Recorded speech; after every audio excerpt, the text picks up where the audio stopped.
नमस्कार दोस्तों, आप सभी का स्वागत है मेरे YouTube चैनल पर। आज मैं फिर आपके लिए बिहार पुलिस सब इंस्पेक्टर और SI SSC Delhi police executive constable के लिए सामान्य ज्ञान के महत्वपूर्ण प्रश्न लेकर आया हूं।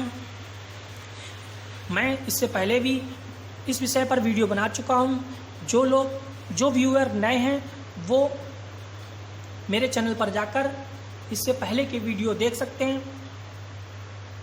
ये दोस्तों, अब मैं अपने पहले प्रश्न की ओर आगे बढ़ता हूँ। मेरा पहला प्रश्न है, दक्षिण अफ्रीका के किस रेलवे स्टेशन पर महात्मा गांधी को ट्रेन से फेंका गया था? जी हाँ दोस्तों, दक्षिण अफ्रीका के किस रेलवे स्टेशन पर महात्मा गांधी को ट्रेन से फेंका गया था? ए ऑप्शन हमारा जोहान्सबर्ग, बी ऑप्शन है पीटर्सबर्ग, और सी ऑप्शन है डरबन, और डी ऑप्शन हमारा प्रिटोरिया। तो इसमें से जो हमारा ऑप्शन सही है वो है पीटर्सबर्ग। जी हाँ, पीटर्सबर्ग में महात्मा गांधी को ट्रेन से फेंका गया था। चलिए दोस्तों, अगले प्रश्न की ओर आगे बढ़ते हैं। निम्नलिखित में से किसने सत्याग्रह शब्द को गढ़ा? A option Harilal, B option Mahatma Gandhi, C option Sardar Patel, और डी ऑप्शन हमारा जवाहरलाल नेहरू। इसमें से जो हमारा ऑप्शन सही है वो है बी, महात्मा गांधी ने सत्याग्रह आंदोलन की शुरुआत की थी। महात्मा गांधी ने भारत में अपना पहला जन भाषण कहाँ दिया? ए ऑप्शन बम्बई में, बी ऑप्शन लखनऊ में, सी ऑप्शन चंपारण में, और डी ऑप्शन वाराणसी में।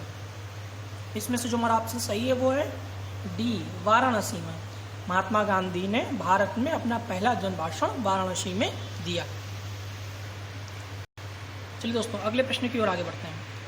इनमें से किसने अप्रैल 1930 में नमक कानून तोड़ने के लिए तंजीर तट पर एक अभियान संगठित किया था? 1930 में नमक कानून तोड़ने के लिए A option VO Chidambaram, B option C Rajagopalachari, C option K Kamaraj, और डी ऑप्शन एनी बेसेंट। इसमें से जो हमारा ऑप्शन सही है वो है बी, सी राजगोपालाचारी ने 1930 में नमक कानून तोड़ने के लिए तंजीर तट पर एक अभियान संगठित किया था। जी हाँ दोस्तों, सी राजगोपालाचारी ने। चलिए दोस्तों, अगले प्रश्न की ओर आगे बढ़ते हैं। फरवरी 1928 में आयोजित सर्वदलीय सम्मेलन के अध्यक्ष निम्नलिखित में से कौन थे? 1928 में आयोजित सर्वदलीय सम्मेलन के अध्यक्ष A option Motilal Nehru, B option Lala Lajpat Rai, C option T Prakasam, और डी ऑप्शन दीवान चमन लाल। इसमें से जो हमारा ऑप्शन सही है वो है ए, मोतीलाल नेहरू सर्वदलीय सम्मेलन के अध्यक्ष थे, जो 1928 में फरवरी में आयोजित किया गया था। अगला प्रश्न है, वे राष्ट्रीय नेता कौन थे जो 1925 में सेंट्रल लेजिस्लेटिव असेंबली के अध्यक्ष निर्वाचित हुए थे? सेंट्रल लेजिस्लेटिव असेंबली के अध्यक्ष A option Motilal Nehru, B option CR Das, C option Vallabh Bhai Patel, और डी ऑप्शन विट्ठल भाई पटेल। इसमें से जो हमारा ऑप्शन सही है वो है सी, Vallabh Bhai Patel central legislative assembly के अध्यक्ष निर्वाचित हुए थे 1925 में। भारतीय राष्ट्रीय कांग्रेस के 1924 के अधिवेशन से महात्मा गांधी द्वारा एक बार अध्यक्षता की गई। यह अधिवेशन कहाँ हुआ था? ए ऑप्शन गया में, बी ऑप्शन अमृतसर में, सी ऑप्शन बेलगाम में, और डी ऑप्शन कानपुर में। इसमें जो हमारा ऑप्शन सही है वो है सी, बेलगाम में भारतीय राष्ट्रीय कांग्रेस के 1924 के अधिवेशन से महात्मा गांधी द्वारा एक बार अध्यक्षता की गई। बेलगाम में एक बार अध्यक्षता की गई थी। अगले प्रश्न की ओर आगे बढ़ते हैं। गांधी जी दक्षिण अफ्रीका में कितने वर्ष रहे थे? ए ऑप्शन 26 वर्ष, बी ऑप्शन 21 वर्ष, सी ऑप्शन 28 वर्ष, और डी ऑप्शन 19 वर्ष। इसमें से जो हमारा ऑप्शन सही है वो है बी, 21 वर्ष। गांधी जी दक्षिण अफ्रीका में 21 वर्ष रहे थे। चलिए दोस्तों, अगले प्रश्न की ओर आगे बढ़ते हैं। मैं एक समाजवादी और गणतंत्रवादी हूँ और मुझे राजाओं और राजकुमारों में विश्वास नहीं है। यह वक्तव्य संबंधित है। यह वक्तव्य किसने कहा था? A option Narendra Dev, B option Achyut Patwardhan, C option Jayaprakash Narayan और डी ऑप्शन जवाहरलाल नेहरू ने। इसमें से जो हमारा ऑप्शन सही है वो है डी, जवाहरलाल नेहरू ने यह वक्तव्य कहा था। चलिए दोस्तों अगले प्रश्न की ओर आगे बढ़ते हैं। निम्नलिखित में से किसने सभी तीनों गोलमेज सम्मेलनों में भाग लिया था? तीनों गोलमेज सम्मेलनों में भाग लिया था। ए ऑप्शन जवाहरलाल नेहरू ने, B option B R Ambedkar, C option Vallabh Bhai Patel और डी ऑप्शन राजेंद्र प्रसाद। इसमें से जो हमारा ऑप्शन सही है वो है बी आर अम्बेडकर ने तीनों गोलमेज सम्मेलनों में भाग लिया था। भीमराव अम्बेडकर जी ने। चलिए दोस्तों अगले प्रश्न की ओर आगे बढ़ते हैं। इंडिया डिवाइडेड पुस्तक के लेखक थे? A option Maulana Abul Kalam Azad, B option doctor Rajendra Prasad, C option Narendra देव और डी ऑप्शन आसफ अली। इसमें से जो हमारा ऑप्शन सही है वो है बी, डॉक्टर राजेंद्र प्रसाद इंडिया डिवाइडेड पुस्तक के लेखक थे। चलिए दोस्तों अगले प्रश्न की ओर आगे बढ़ते हैं। गांधी जी ने दांडी समुद्र तट पर नमक कानून का उल्लंघन किया था। ए किस सन को किया था? ए ऑप्शन 6 मार्च 1930 को, बी ऑप्शन 6 अप्रैल 1930 को, सी ऑप्शन 12 मार्च 1930 को और डी ऑप्शन 12 अप्रैल 1930 को। इसमें से जो हमारा ऑप्शन सही है वो है बी, 6 अप्रैल 1930 को गांधी जी ने दांडी समुद्र तट पर नमक कानून का उल्लंघन किया था। निम्नलिखित में से कौन सा गोलमेज सम्मेलन 1932 में हुआ था? ए ऑप्शन पहला, बी ऑप्शन दूसरा, सी ऑप्शन तीसरा, डी ऑप्शन इनमें से कोई नहीं। इसमें से जो हमारा ऑप्शन सही है वो है सी, तीसरा। 1932 ईस्वी में तीसरा गोलमेज सम्मेलन हुआ था। चलिए दोस्तों अगले प्रश्न की ओर आगे बढ़ते हैं। भारत के लिए एक डोमिनियन स्टेट के प्रारूपण का प्रथम प्रयास किसकी प्रतिक्रिया में किया गया था? ए ऑप्शन मार्ले मिंटो सुधार, बी ऑप्शन मोरटेग्यू चेम्सफोर्ड सुधार, सी ऑप्शन साइमन कमीशन और डी ऑप्शन पहला गोलमेज सम्मेलन। इसमें से जो हमारा ऑप्शन सही है वो है बी, मोरटेग्यू चेम्सफोर्ड सुधार। भारत के लिए एक डोमिनियन स्टेट के प्रारूपण का प्रथम प्रयास मोरटेग्यू चेम्सफोर्ड सुधार में किया गया था। निम्न आंदोलनों में से किस एक के साथ अरुणा आसफ अली का संबंध भूमिगत कार्यकलापों के महिला संगठनकर्ता के रूप में था? ए ऑप्शन सविनय अवज्ञा आंदोलन, बी ऑप्शन असहयोग आंदोलन, सी ऑप्शन भारत छोड़ो आंदोलन और डी ऑप्शन स्वदेशी आंदोलन। इसमें से जो हमारा ऑप्शन सही है वो है सी, भारत छोड़ो आंदोलन। चलिए दोस्तों अगले प्रश्न की ओर आगे बढ़ते हैं। व्यक्तिगत सत्याग्रह में विनोबा भावे को प्रथम सत्याग्रही चुना गया था। दूसरा सत्याग्रही कौन था? A option Sardar Patel, B option Pandit Jawaharlal Nehru, C option C Rajagopalachari और D option doctor Rajendra Prasad. इसमें से जो हमारा ऑप्शन सही है वो है बी, पंडित जवाहरलाल नेहरू दूसरे सत्याग्रही थे। चलिए दोस्तों अगले प्रश्न की ओर आगे बढ़ते हैं। निम्नलिखित में से किस पार्टी ने भारत छोड़ो आंदोलन का समर्थन नहीं किया था? ए ऑप्शन हिंदू महासभा ने, B option Communist Party of India ने, C option Unionist Party of Punjab ने, डी में इनमें सभी ने। तो इसका जो आंसर सही है वो है डी, इन तीनों ने भारत छोड़ो आंदोलन का समर्थन नहीं किया था। चलिए दोस्तों अगले प्रश्न की ओर आगे बढ़ते हैं। ब्रिटिश सरकार ने महात्मा गांधी को जो उपाधि दी थी वह और जिसे उन्होंने असहयोग आंदोलन में वापस कर दिया था वह कौन सी थी? A option Hind Kesari, B option Kaisar e Hind, C option the right honourable और डी ऑप्शन राय बहादुर। इसमें से जो हमारा ऑप्शन सही है वो है बी, केसर ए हिंद।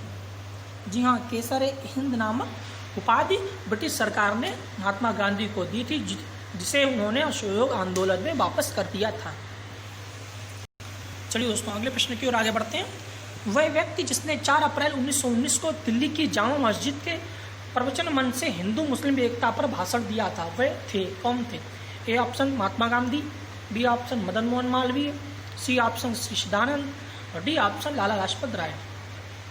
इसमें से जो हमारा ऑप्शन सही है वो है सी। जी हाँ दोस्तों, सी ऑप्शन सही है। श्री सदानंद ने दिल्ली की जामा मस्जिद के प्रवचन मंच से हिंदू मुस्लिम एकता पर भाषण दिया था। वर्ष 1946 में आजाद हिंद फौज के लाल किले में दिल्ली के मुकदमे की पैरवी निम्नलिखित में से किसने नहीं की थी? A option Bhulabhai Desai, B option Pandit Jawaharlal Nehru, C option Sardar Patel और डी ऑप्शन कैलाशनाथ काटजू। इसमें से जो हमारा ऑप्शन सही है वो है सी, सरदार पटेल।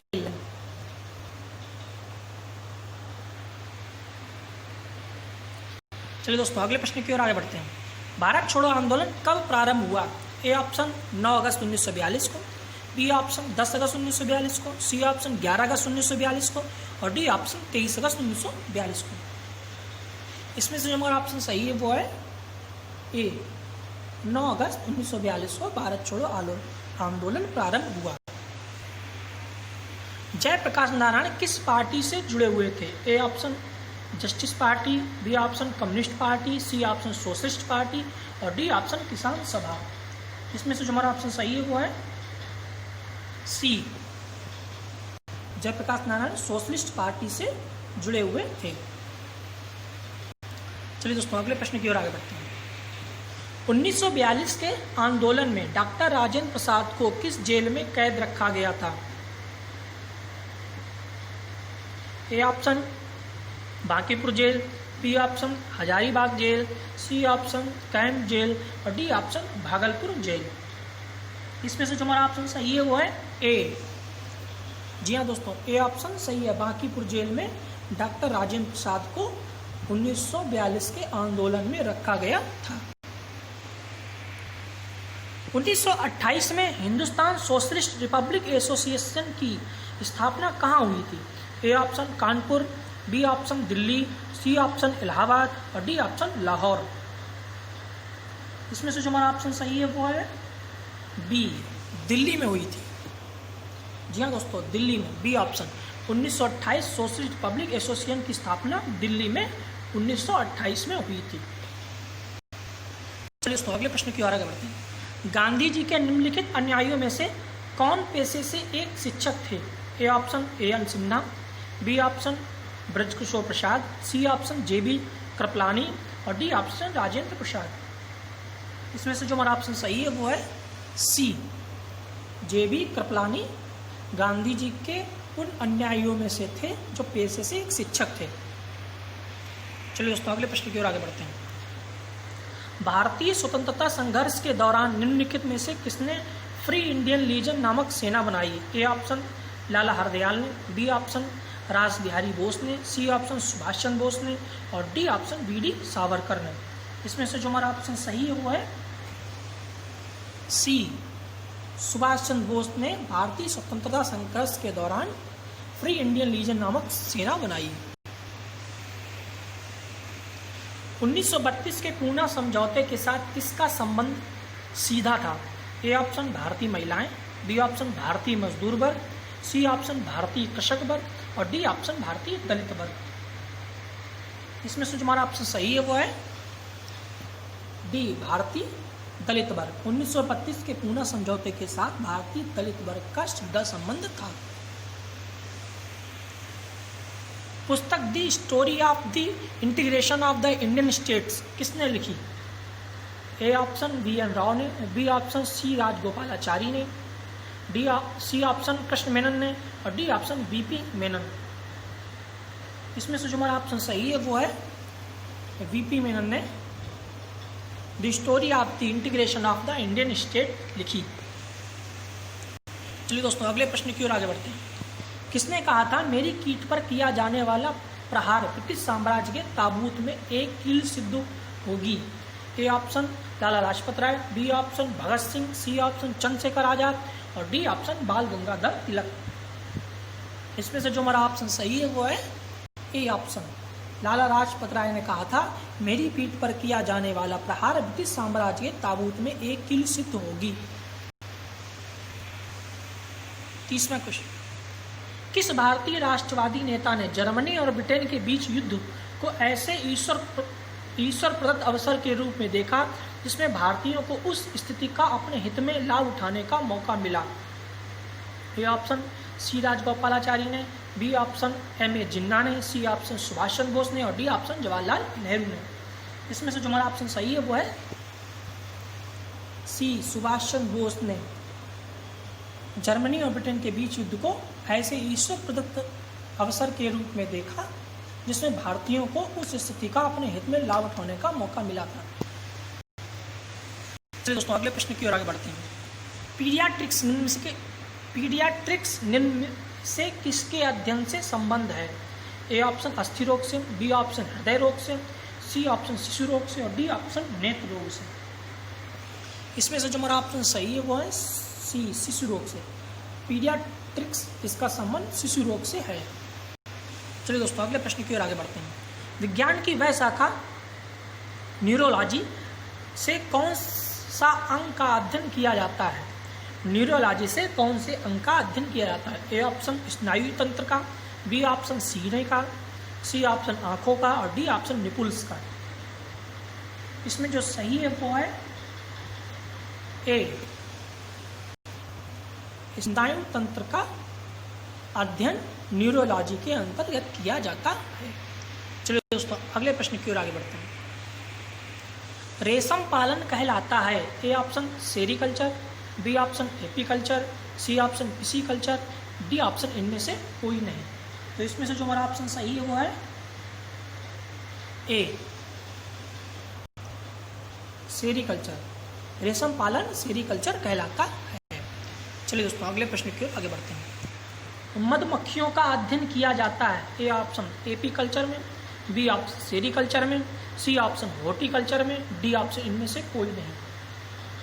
इसमें से जो हमारा ऑप्शन सही है वो है ए एपीकल्चर में मधुमक्खियों का अध्ययन किया जाता है। चलिए दोस्तों अगले प्रश्न की ओर आगे बढ़ते हैं। जनसंख्या का अध्ययन किया जाता है? ए ऑप्शन जीवाश्म विज्ञान में, बी ऑप्शन कार्टोग्राफी में, सी ऑप्शन जियोग्राफी में, डी ऑप्शन डेमोग्राफी में। इसमें से जो हमारा ऑप्शन सही है वो है डी डेमोग्राफी में जनसंख्या का अध्ययन किया जाता है। चलिए दोस्तों अगले प्रश्न की ओर आगे बढ़ते हैं। मांसपेशियों का अध्ययन करते हैं? ए ऑप्शन माइक्रोलॉजी में, बी ऑप्शन मायोलॉजी में, सी ऑप्शन मेस्टोलॉजी में, डी ऑप्शन नेफ्रोलॉजी में। इसमें जो सही आंसर है वो है बी मोयोलॉजी में मांसपेशियों का अध्ययन करते हैं। चलिए दोस्तों अगले प्रश्न की ओर आगे बढ़ते हैं। जंतु तथा उसके आसपास के वातावरण संबंधी अध्ययन को कहते हैं? ए ऑप्शन पारिस्थितिकीय, बी ऑप्शन परजीवी विज्ञान, सी ऑप्शन जंतु भूगोल और डी ऑप्शन आनुवंशिकीय। इसमें से जो हमारा ऑप्शन सही है वो है ए ऑप्शन पारिस्थितिकीय।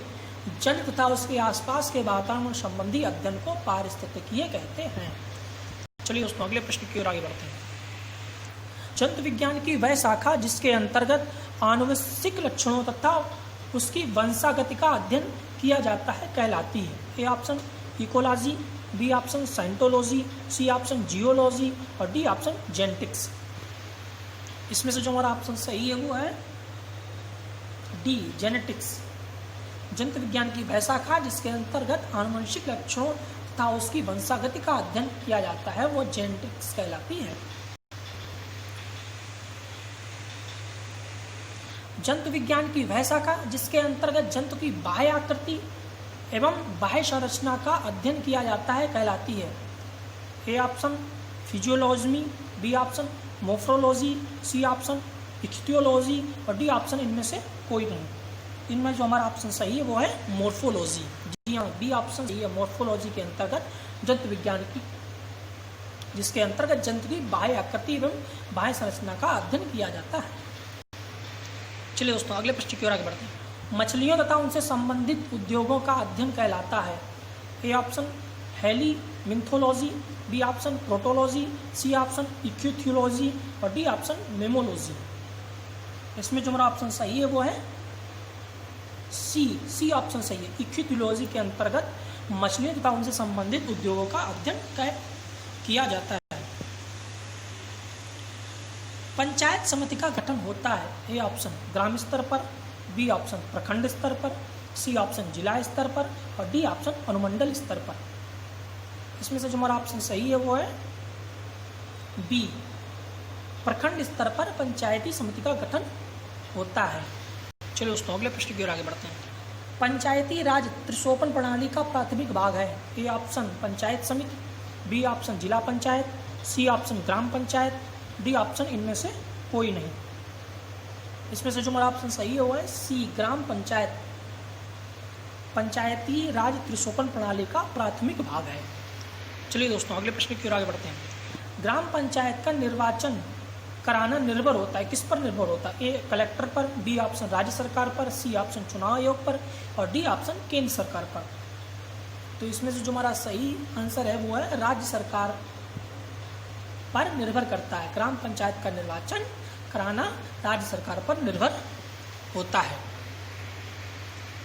जिस समिति में लोकतांत्रिक विकेंद्रीकरण और पंचायती राज की सिफारिश की, उसका सभापति कौन था, ए ऑप्शन के.एम. Panikkar, B option Balwant Sai Mehta, C option A.K.H. Kunzru, D option इनमें से कोई नहीं। इसमें से हमारा ऑप्शन सही है वो है बी, बलवंत राय मेहता सभापति थे। चलिए उसके प्रश्न की ओर आगे बढ़ते हैं। लोकतांत्रिक विकेंद्रीकरण का सुझाव दिया गया, किसके द्वारा दिया गया, A option Mahatma Gandhi, B option Vinoba Bhave, C option Jayaprakash Narayan और डी ऑप्शन बलवंत राय मेहता। इसमें से जो हमारा ऑप्शन सही है वो है डी, बलवंत राय मेहता के द्वारा लोकतांत्रिक विकेंद्रीकरण का सुझाव दिया गया। पंचायती राज की दृष्टि से महत्वपूर्ण प्रतिवेदन है, ए ऑप्शन सरकारिया आयोग प्रतिवेदन, बी ऑप्शन प्रशासनिक सुधार आयोग प्रतिवेदन, सी ऑप्शन बलवंत राय मेहता समिति प्रतिवेदन और डी ऑप्शन आनंद साहिब प्रतिवेदन।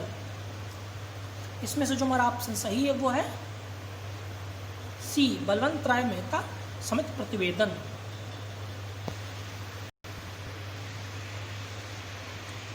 2 अक्टूबर 1959 को भारत में पंचायती राज का शुभारंभ निम्नलिखित में से कहां पर किया गया, A option Nagaur Rajasthan, B option Rajahmundry Andhra Pradesh, C option Aligarh Uttar Pradesh और डी ऑप्शन पुणे महाराष्ट्र। इसमें से जो हमारा ऑप्शन सही है वो है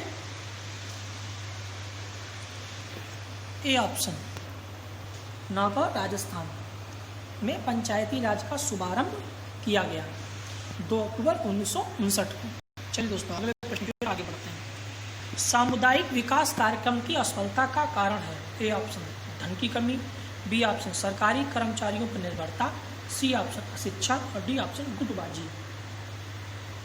इसमें से जो हमारा ऑप्शन सही है वो है अशिक्षा। सामुदायिक विकास कार्यक्रम की असफलता का कारण अशिक्षा है। चलिए दोस्तों अगले प्रश्न की ओर आगे बढ़ते हैं। भारत सरकार द्वारा सामुदायिक विकास योजना की शुरुआत की गई। सामुदायिक विकास योजना की शुरुआत ए ऑप्शन 2 अक्टूबर 1953 को, बी ऑप्शन 2 अक्टूबर 1959 को, सी ऑप्शन 6 अक्टूबर 1953 को और डी ऑप्शन 2 अक्टूबर 1955 को। इसमें से जो हमारा ऑप्शन सही है वो है सी, 6 अक्टूबर 1953 को भारत सरकार द्वारा सामुदायिक विकास योजना की शुरुआत की गई। चलिए दोस्तों अगले प्रश्न की ओर आगे बढ़ते हैं। सामुदायिक विकास कार्यक्रम का सार था, ए ऑप्शन सामुदायिक सड़कों पर निर्माण, बी ऑप्शन परिवार नियोजन, सी ऑप्शन लोक भागीदारी और डी ऑप्शन सिंचाई। इसमें से जो हमारा ऑप्शन सही है वो है सी, लोक भागीदारी। सामुदायिक विकास का कार्यक्रम का सार था लोक भागीदारी। दोस्तों अगर आपको ये प्रश्न अच्छे लगे तो मेरे चैनल को लाइक करें, सब्सक्राइब करें, शेयर करें और कमेंट करें।